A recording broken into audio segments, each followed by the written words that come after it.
Assalamualaikum warahmatullahi wabarakatuh. Anak-anak semua kelas 8 yang saya banggakan, semoga kalian hari ini dalam keadaan sehat walafiat dohir dan batin. Kalian selalu semangat, selalu siap untuk mengikuti pelajaran yang diberikan oleh guru-guru kalian. Walaupun di masa pandemi ini kita masih tetap menggunakan yaitu metode daring. Tetapi itu semua jangan sampai menyebabkan kalian patah semangat atau putus asa dalam menimba ilmu. Karena orang yang berputus asa itu termasuk orang yang sangat tidak disukai dalam agama. Jadi kalian harus menjadi generasi muda yang selalu siap melewati medan proses penggemblengan agar kalian nanti dewasa lulus dari SMA menjadi pribadi-pribadi yang taat dan tangguh menghadapi segala medan kehidupan. Setuju? Jawab dewek, setuju. Baiklah anak-anak, kita hari ini akan belajar ilmu pengetahuan sosial yang disingkat IPS. Kali ini IPS akan membahas tentang IPS ekonomi. Namun sebelum pelajaran kita berlanjut, alangkah lebih mulianya kita ini bersama-sama berdoa, cukup dengan membaca basmalah bersama-sama. Bismillahirrahmanirrahim. Atas izin Allah yang Maha Pengasih lagi Maha Penyayang. Mudah-mudahan kesempatan kalian melihat di YouTube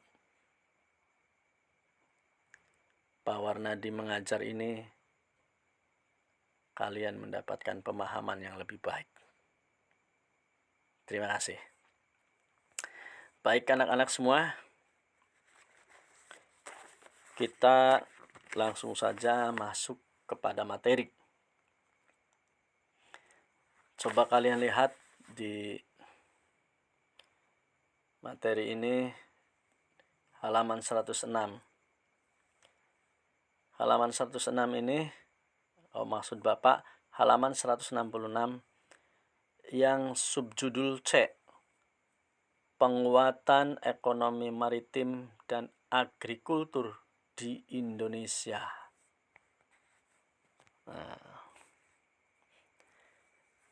Materi yang ada di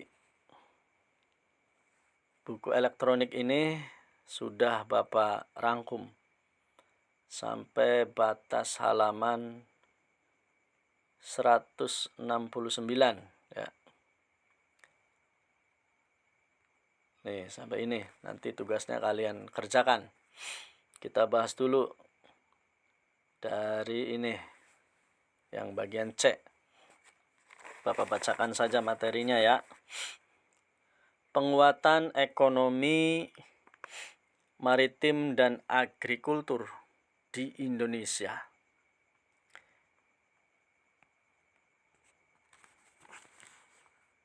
Sebagaimana kita maklumi anak-anak bahwa kegiatan atau aktivitas ekspor dan impor itu pasti semuanya membutuhkan barang atau jasa sebagai yaitu komoditas perdagangan. Kalian pasti ingat istilah ekspor dan impor. Kalau mau ekspor atau mau impor, itu butuh yang namanya barang yang dieksporkan atau diimporkan. Juga butuh jasa yang mau dieksporkan atau diimporkan. Nah, dalam dunia perdagangan. Nah, sekarang saya mau bertanya kepada kalian. Kalau kalian menjawab pun Bapak tidak tahu. Jadi cukup kalian dalam hati saja. Ya. Sekarang akan Bapak ulas kembali, mengingatkan kembali kepada kalian. Barangkali kalian lupa, dan jangan sampai lupa. Malu kalau anak SMP ditanya, apa pengertian ekspor, apa pengertian impor, tidak bisa menjawab. Itu malu sekali. Baik, akan kita bahas, kita ulas kembali. Ekspor itu artinya suatu kegiatan menjual produk, barang, atau jasa ke luar negeri. Nah, ekspor artinya suatu kegiatan menjual produk atau barang ke luar negeri. Beda dengan impor. Kalau impor itu kegiatan yang menjual barang ke dalam negeri. Tuh, kalau X itu keluar, kalau im itu ke dalam. Kegiatan menjual produk, barang atau jasa ke luar negeri itu namanya ekspor. Tapi kegiatan yang menjual produk atau membeli produk, kalau ini yang membeli produk dari luar ke dalam, itu namanya impor. You understand, everybody? Yes, good. Semangat. Pada sarapan durung. Nah, kemudian yang bagian A, ya ini mah nih kita potensi ekonomi maritim Indonesia. Kalian lihat itu di halaman 167. Subjudul A, potensi ekonomi maritim Indonesia. Bapak sudah meringkasnya ya. Kalian lihat itu ada gambar apa, nanti ada pertanyaannya. Potensi ekonomi maritim Indonesia. Ekonomi maritim disebut juga maritim economy, bahasa Inggrisnya. Maritim economy, tulisannya tuh economy, dibacanya economy, maritim economy. Potensi atau ekonomi maritim atau maritime economy merupakan kegiatan industri, galangan kapal, dan transportasi laut. Nah, jadi ekonomi maritim itu merupakan ekonomi yang mencakup merupakan kegiatan ekonomi yang mencakup transportasi laut, industri galangan kapal, dan perawatannya, pembangunan dan pengoperasian pelabuhan beserta industri dan jasa terkait. Nah, intinya begini, yang disebut dengan ekonomi maritim itu kegiatan ekonomi yang ada di kawasan laut. Yang di sana itu ada kapal laut, ada galangan kapal. Maksud galangan kapal itu tempat-tempat kapal bermuara. Ya. Kemudian terkait juga dengan pengoperasian pelabuhan. Nah, tempatnya kapal laut dan pelabuhan itu termasuk ekonomi maritim. Kalau sekarang itu ekonomi maritim Indonesia sedang dibangun di Subang, tepatnya di desa apa itu ya, Patimban. Kalau saya tahu di situ namanya Desa Genteng. Kita bisa lihat di sana itu sedang dibangun pelabuhan sebagai kegiatan ekonomi maritim tingkat internasional. Nanti rame di situ di Subang tuh. Nah, Jelas ya, ekonomi maritim itu intinya mah kegiatan ekonomi yang berada di kawasan laut dengan berbagai tetek karo bengek keperluan dan kepentingannya. Supaya sampean paham. Bahasanya adalah bahasa Jerman. Nah, kemudian yang kedua yaitu ekonomi kelautan. Nah, kalau tadi ekonomi maritim, nah sekarang ekonomi kelautan. Ekonomi kelautan, istilah lainnya itu, istilah bahasa Inggrisnya adalah marine economy. Tulisannya marine economy, dibacanya marine economy. Kira-kira mohon lah. Merupakan kegiatan ekonomi yang dilakukan di wilayah pesisir dan lautan, serta di darat yang menggunakan sumber daya alam dan juga jasa-jasa lingkungan kelautan untuk menghasilkan barang-barang jasa. Itu disebut ekonomi kelautan. Dari pengertiannya saja ini sudah berbeda.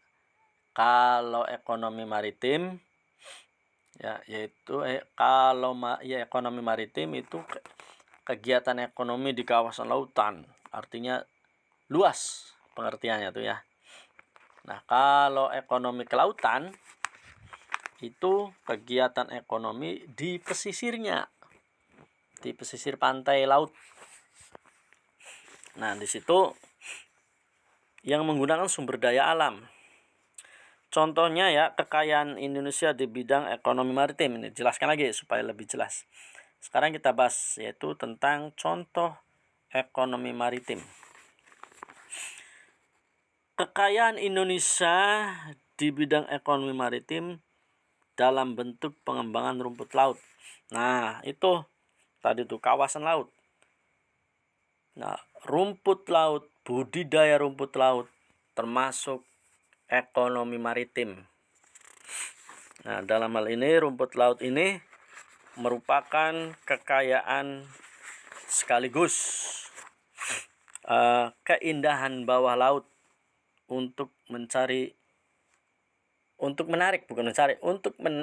wisatawan asing ataupun lokal. Nah, rumput laut yang ada di dasar laut itu bukan hanya sekedar dijadikan sebagai ekonomi, tapi juga dijadikan sebagai kawasan wisata laut. Nah, ini termasuk yaitu ekonomi maritim. Rumput laut bukan hanya dibudidaya menjadi panganan atau minuman, tapi juga bisa dijadikan sebagai wisata kawasan laut. Wisata laut. Wong-wong asing sing pengen weruh laut Indonesia ning jero ana wisata rumput laut iku dadi pengen nyemplung kayak ngapa. Nah, itu kan bisa meraup rupiah, dolar malah. Indonesia kaya dengan lautnya. Seperti itu contohnya.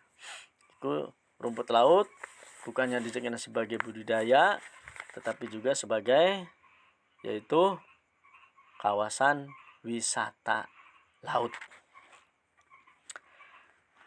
Menurut Kementerian Perikanan dan Kelautan pada tahun 2010, beliau pernah berkomentar, pernah berkata, sekitar ada 108 kawasan konservasi perairan, ana 110 konservasi perairan dengan luas 15,78 hektar. 15,78 juta hektar yang diharapkan menjadi 20 juta hektar, mau 15,78 juta hektar diharapkan dari Menteri K bisa menjadi 20 juta hektar pada tahun 2020. Nah, tahun 2020 sudah kelewat. entah sudah mencapai 20 juta hektar belum kawasan laut Indonesia yang ada rumput lautnya nih. Ada beberapa daerah yang memiliki keindahan laut yang sudah mendunia. Wih, Indonesia hebat luar biasa. Dan menjadi spot menyelam yang wajib dikunjungi para penyelam atau divers. Penyelam itu dalam bahasa Inggrisnya divers. Tulisannya DIVER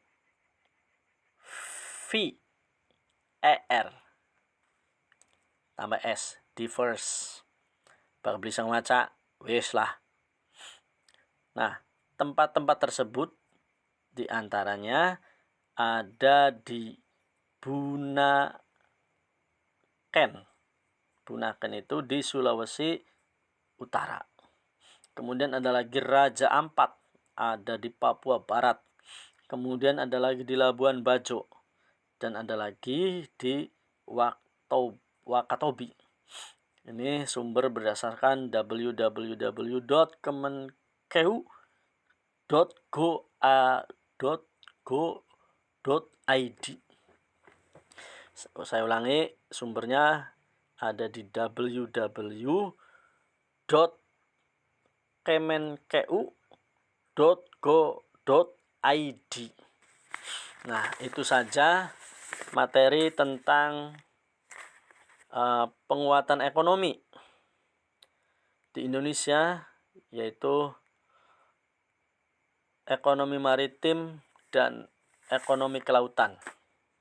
Selanjutnya adalah ada tugas di sini. Silahkan kalian curengi. Ada kotak ini ya.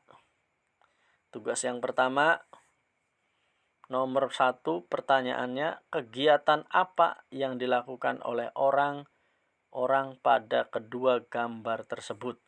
Gambarnya mana? Nih gambarnya. Nih. Bukan. Ini gambarnya.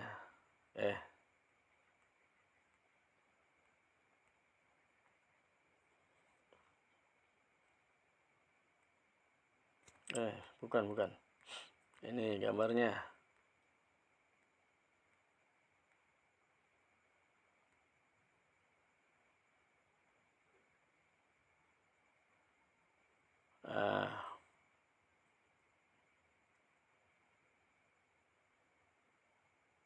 Maaf sebentar ya.